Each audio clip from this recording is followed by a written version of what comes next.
The dress was overly red, not rich, refined, or the type of red that suggested authority. Just red. Loud, slightly wild, too short, too fitted. The kind that made sitting risky and walking a careful deal with gravity. I pulled at the edge, looked at the girl in the mirror and barely knew her. Heavy black boots. Sleeves hiding everything while the rest of the dress revealed almost nothing. Lipstick that seemed suited for someone braver, someone more daring, someone different. It felt like a joke, but one I chose to tell. Because wasn't this what girls my age were meant to do on a Friday night in New York? Not sitting at a messy desk, marking the latest issue of Detail, with a red pen in one hand and a half-empty espresso in the other. Not rereading technical notes of a project I wasn't even part of. They went out, wore clothes that didn't fully add up, accepted plans they barely understood, met with girls they hadn't spoken to since high school, only because someone said to come. And that's exactly how it happened. 2 nights before, Ivy had messaged me, casual yet firm, the way only she could. We're picking Becky and going out Friday. Come, don't be dull. I had no reason to refuse. None that wouldn't sound like a polite excuse covering something heavier. So I agreed. And here I was, with borrowed confidence and poor lighting, searching for a version of myself that knew how to want this. Outside, the city moved, as it always did. Quick, unaffected, always a half step ahead whether I liked it or not. I walked as though I belonged. I knew how I looked. Too blonde, too polished, too sweet. An angel, some people used to say. Not always, like it was praise. My face and body had been attracting eyes long before I could grasp what it meant. It used to trouble me, the way glances followed, the way rooms shifted when I entered, as though people had already written me before I spoke. Most days, I resented that. Most days, I wanted to fade into something quieter, sharper, less easily desired. But tonight I didn't care about the stairs. Tonight I let the dress cling, the boots strike, and the lip gloss glow, like I truly meant to be noticed. And maybe I did. Maybe that was the purpose. I saw them outside the club, near the velvet rope. Ivy already halfway through her drink. Becky wobbling in heels she clearly hadn't worn in months. The 3 of us huddled like we were still 17, as if the night might bend if we smiled hard enough at it. We didn't line up, of course. In New York City, you don't. If you're a Hale, it never stopped feeling odd. That name unlocking doors like magic words in the right voices. Stranger still, that I couldn't tell if it gave me strength or just weight. The bouncer nodded. The door swung open. The bass struck first, deep, instant, all-consuming, followed by lights that didn't flicker so much as burst, and a mass of bodies pressed so close, it was hard to know where one ended. Inside, the air was thick with sweat, perfume, and a kind of restless joy. We pushed forward, instinctively clinging to one another, as though closeness could keep us from being lost in the crowd. "Girl, this is unreal," Ivy yelled into my ear, her voice blurred with tequila and memory. "You, in actual New York." "I used to live here," I shouted back, though it came out quieter than I meant, almost like I was admitting it to myself for the first time. "Still," she smirked, motioning vaguely at my boots. "After all that Euro-minimalist vibe?"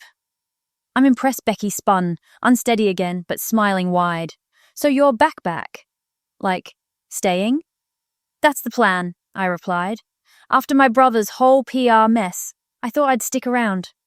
Help him steady things. He wants to work on himself." They groaned. Exaggerated sorrow, playful and familiar. Peter Hale, off the market. Tragic. I rolled my eyes. Please don't sexualize my brother. They burst out laughing, and so did I, because maybe this was 26. Clubs that smelled like too many past nights, friends who remembered your childhood braces, confidence that flickered just long enough to walk you inside. Maybe this wasn't me pretending. Maybe this was me, trying. We had barely taken 3 steps toward the bar before Ivy froze. One heel digging into the sticky floor, her whole stance changing. "Oh my God," she breathed, grabbing my arm like a scene was unfolding just for her. Her eyes fixed on something, someone. Speaking of eligible bachelors, I followed where she was looking. 3 men stood near the bar. Tall, easygoing, the kind who didn't need to fight for notice because they already had it. Casual assurance in different shapes. Athletic frames, lazy smiles, shoulders spread wider than required. But Ivy's focus didn't shift. "Ryan," she whispered, as if the name explained it all. "That guy is basically a golden retriever with abs. I'm going to have the best time tonight."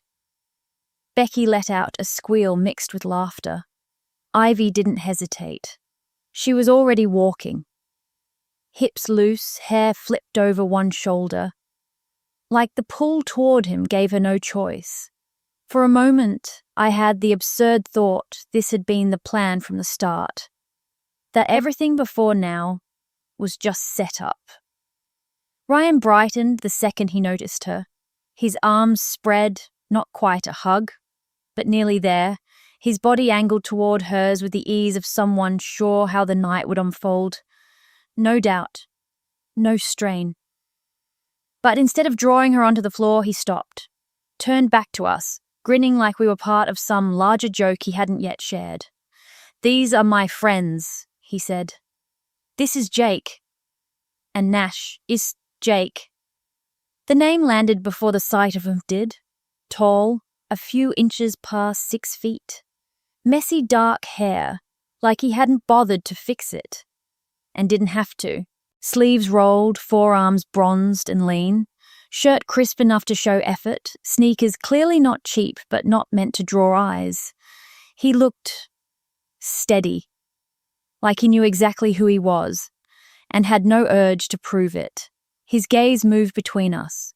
Observant. Not in a sleazy way, just attentive. As if he was storing details for later, should they matter. I could sense him watching me before I met his eyes. Then Ivy, ever the instigator, twined her fingers with Ryan's and pulled him toward the floor. "You're not escaping that easily," she said. And before the words fully landed, she was kissing him. Right there.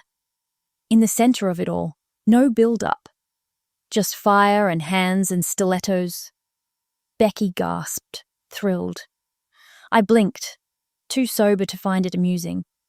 And suddenly we were left standing there. Becky, me, Jake, Nash, and a silence loud enough to notice. Jake stepped into it, like it had always been his moment. "You look like someone just landed you in a foreign country," he said, his voice warm and low, like the beginning of a private joke. I let out a breath. Something like that. His gaze moved over me once, not too quick, not too slow, and something inside me shifted, like I had just caught a frequency I didn't know I was missing. A gentle pull, subtle but firm, drawing me closer. "Need a tour guide?" I tilted my head, already half smiling, trying a bit too hard to sound unaffected. "Do you come with a map and an escape plan?" "Better," he said.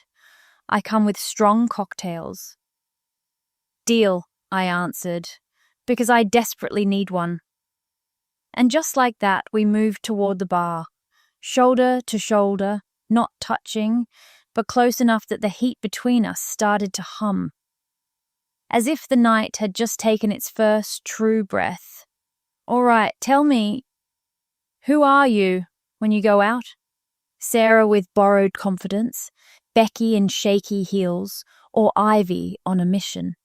We slid onto 2 tall bar stools, the cool metal brushing the backs of my legs, before I shifted to settle in.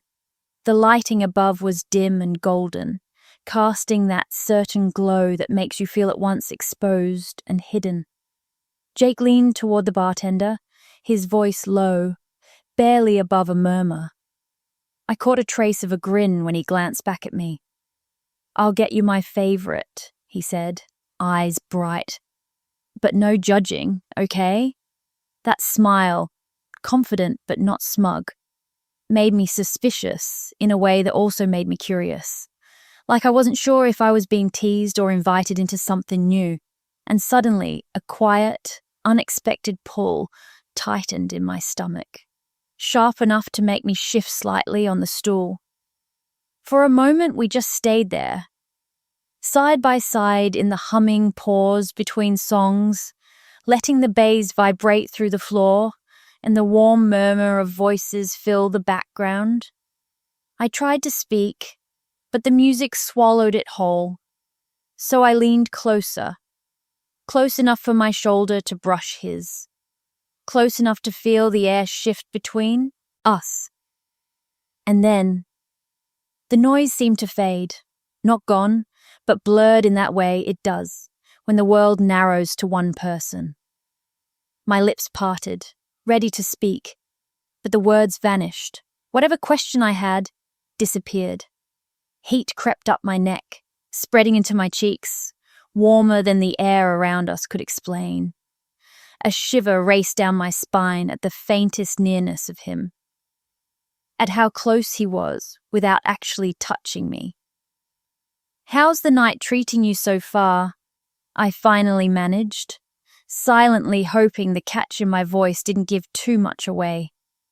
Jake leaned closer, one arm resting loosely along the bar, the back of his hand brushing mine. Casual, intentional, devastating. "Much better now," he said, his voice low enough to feel more than hear. Heat gathered in my stomach, spreading outward until my fingertips tingled against the bar. Then, 2 oversized cocktails appeared in front of us, bright neon pink, in glasses that looked borrowed from some tiki bar. "They're my friend's fiancé's favorite," Jake said, lifting his. "She swears they'll loosen up anyone, even the stiff ones. Passion fruit, too much ice, zero logic. Her words, not mine." He shot me a look. I raised a brow, but still took a sip. Time slipped by. I couldn't say how much. Long enough for the drink to settle, long enough for the club to blur at the edges, softening like a vignette. As if we'd stepped into a gentler, warmer version of reality where everything slowed down. Eventually, we ended up in a booth tucked at the back. Leather, sticky from too many nights like this, the lighting low enough to feel private. Becky was already sprawled across Nash's lap, their mouths locked like they had been waiting all night for this moment. Ivy and Ryan had vanished to the dance floor, or maybe melted into the walls, their outlines half visible in the strobe haze, a tangle of grins and limbs in motion. I glanced at the chaos, then turned to Jake, laughing under my breath. "What even is going on here?" He smiled like he knew how absurd the question was, and intended to enjoy it anyway. "Friday night." I shot him a look. "You might have ended up with the wrong girl then." "Looks like I'm the most boring one here." Jake leaned closer, his arm brushing mine again, this time on purpose. "Funny," he said. "I was just thinking I got the best one." My heart jolted, sudden and sharp, like it had been waiting for someone to say that. On a night like this, just once, even if I'd never admit it. I hadn't meant to smile, but I did. He told me he was a sports orthopedist, worked with professional athletes, semi-pros, and injured weekend players. "Met those guys through work," he added, nodding toward the others. Ryan's still active. Nash isn't. But now he does some kind of freelance mental evaluating. A what? Jake laughed. Not exactly sure. Basically, he judges if someone has the right mindset for professional sports. Doesn't work for a team, just shows up when people want to know who's worth betting on. He paused, a half smile tugging at his lips like he knew more than he was sharing. Seems simple, but Nash sees through people in a way that's unnerving sometimes, understands them better than they do themselves. And you? Jake sipped his drink, set it back down, and shrugged lightly. I put people back together when they fall apart. I laughed, not because it was really funny, but because it hinted at something deeper than he admitted. Like he was giving me only the surface, saving the rest for someone who had earned it. For someone who wasn't just a girl he'd met on a Friday night. He tilted his head. And you? I'm an architect, I said. Just moved back. Trying to figure out where I belong now. His eyes brightened. I know an architect. Lives in my building. We hit the gym sometimes. He can talk about structural slabs for hours, I smirked. Sounds thrilling. You'd be surprised. Somewhere between the third sip and his next story, we had leaned closer again, shoulders brushing, knees nearly touching. His voice had dropped lower, not out of necessity, but because this place seemed built for quiet confessions rather than small talk. When I shifted, resting my shoulder against his, this time on purpose, Jake didn't pull back. Instead, he leaned toward me, like we'd silently decided the space between us didn't need to exist. The whole night felt charged, slow, dangerous, a current buzzing just beneath the skin, daring us to see what would happen if we let it spark. Maybe it was the couples nearby, tangled together as if personal space didn't exist. Maybe it was the bass, steady, low, syncing with my heartbeat. Or maybe it was the cocktail, sweet, reckless, spreading like a slow fire through my chest, loosening everything I usually held tight. Whatever it was, it made me notice everything. The soft scrape of his sleeve against my arm, the warmth of his knee brushing mine, the way my own breathing suddenly seemed louder than the music. And I didn't move away. It didn't feel like me. Not really. But maybe tonight, just once, I didn't have to be so guarded. Jake wasn't doing much at all. Just sitting there, his shoulder against mine, watching me with a look that wasn't quite a question, yet not an assumption either. Warm, steady, slightly amused, like he already knew where this was going, but was patient enough to wait until I caught up. Flirting had never really been my thing. It never needed to be. But tonight, I wasn't trying to act a part. I just wanted something light, a bit of fun. With the attractive guy sitting too close, watching me, like we both already understood what was coming. So I leaned in, not all the way, just enough to shift the air, to feel that charged tension in the inches that still separated us.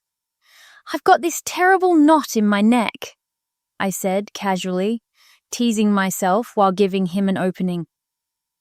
Tilting my head just slightly, exposing a sliver of skin. Right shoulder, too. Probably from pretending I know how to dance in these boots.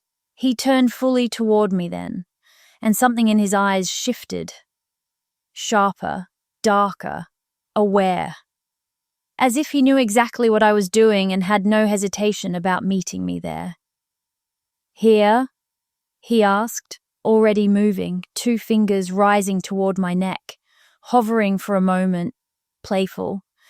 Before making contact, his fingertips brushed lightly, lingering, just enough pressure to send my pulse racing.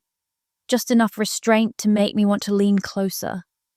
And the way he looked at me, steady, quietly smug, completely aware of the game, made it clear he wasn't fooled for even a second. "You probably need a real massage," he said at last, voice dropping lower, slower, his lips close enough to my skin to make me shiver. I tipped my chin, let a smile play on my lips. "Think you could handle that, doctor?" His smirk deepened. That half-crooked, undeniably masculine kind of smirk. "Technically? Number. That's a physical therapist's job." His tone sank even lower. "But for you, I could try." He didn't rush, just held me in that look. Dark, open, unhurried. Then he leaned in. Not hurried, not dramatic. Slow enough that I could have stopped him with the smallest shift, a breath, a blink. I didn't. His lips brushed my shoulder. Featherlight. Yet the effect was explosive. Every part of me reacted like he'd done something far more intimate. He lingered there, his mouth close to my skin. "Does that help?" he murmured, voice barely louder than the music, yet somehow the only sound I could register. A breath escaped me, half laugh, half shiver. "I'm pretty sure that's not in the official medical manual." "Nope," he replied, his lips so near they skimmed against my skin. That made me turn, just a little, our faces only inches apart. And for a moment we stayed there, suspended in something electric. Then we kissed, not hesitant, not testing the waters. It was fire and restraint and a hunger wound so tight between us all night that the first touch felt like a dam finally giving way. His mouth was certain, unhurried, like he had endless time to undo me, one breath at a time. One hand slid to my jaw, angling my face just enough to deepen the kiss, while the other settled at my hip, holding me close, as if he'd done it before in some vivid dream. My body answered, before my mind could keep up. Leaning into him, clutching his shirt like it could anchor me to the moment. He kissed like a man who understood the line between too much and just enough, brushing against it, tempting me to cross it with him. And I kissed back, like I no longer cared who I was supposed to be tonight. Claimed. It was the kind of kiss that turned thoughts into static, that blurred the edge between teasing and decision, that silenced the world, leaving only touch, breath, and heat. And then, before I even realized, I heard myself speak. The words came out soft, almost careless. "Want to take this somewhere else?" "So, what do you think? Where are they headed?"